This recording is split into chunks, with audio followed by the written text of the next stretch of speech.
Wow.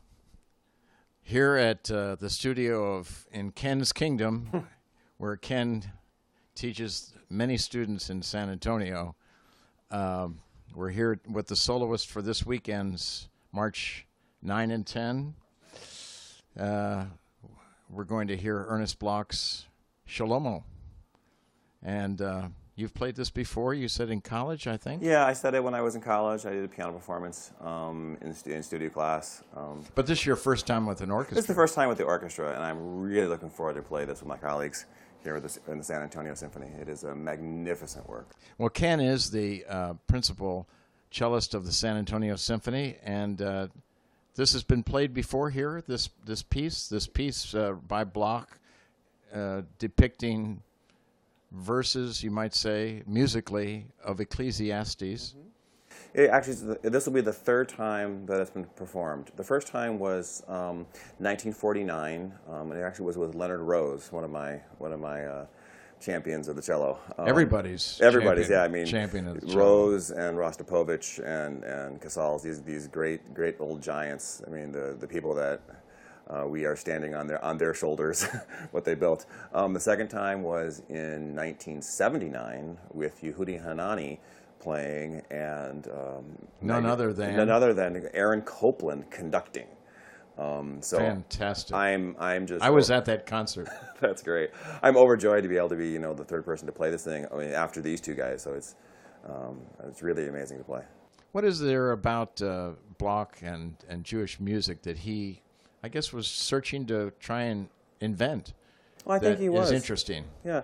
In the 1910s, 1920s, Bloch was exploring his heritage, and he was creating what we call his Jewish period, where he has music that is distinct. I mean, when you hear it, all you think of is Jewish music. There's this wonderful interval where we have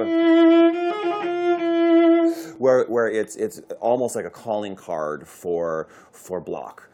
He uses it throughout. Interestingly enough, in later on, he goes away from that later on in his compositions. But in this period, he's really trying to figure out who he was as a composer.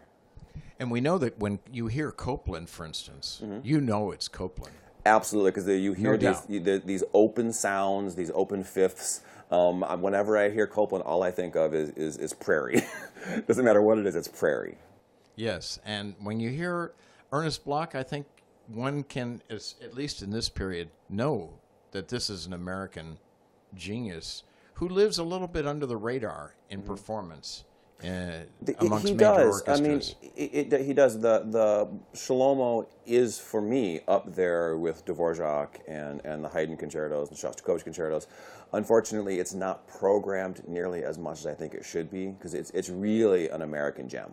Well, we need to tell the audience as well that the opening phrases that we heard you play are actually from Schelomo that will be performed this weekend? That's correct. Is that correct? That's correct. I mean, that's the great thing about this work is that the cello represents the voice of Solomon in this, and it's the book of Ecclesiastes is supposedly written by him, they think, and it's about the flavor and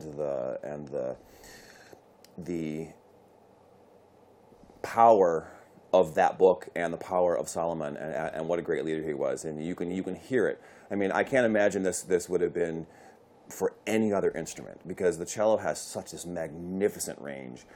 We go to the lowest voice all the way to the highest soprano voice in this, and he uses the cello masterfully. Well, I've always heard others relate to the cello as the love instrument of the orchestra because of that range, because of that expressiveness. Mm-hmm.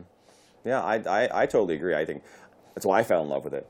Actually, I was 9 years old, and my mother dragged me to a concert. And I went there, and I sat through the overture, and I kind of pouted. And then Rostropovich came out, and he played the Dvorak concerto. And what happened after that, as my mother said, he played his first notes, and I did this for 40 minutes. And then I reached over and I said, I want to play that. The next morning, I had a cello in my hand. I haven't put it down since. Give me a phrase from Dvorak.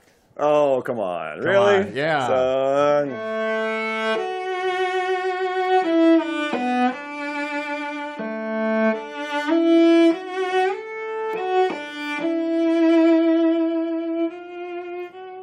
Yeah. How about Elgar? No. Well, Yeah. like we know Elgar when we hear it, we know it's Elgar. And Actually, in a few weeks, there's another cello soloist coming in.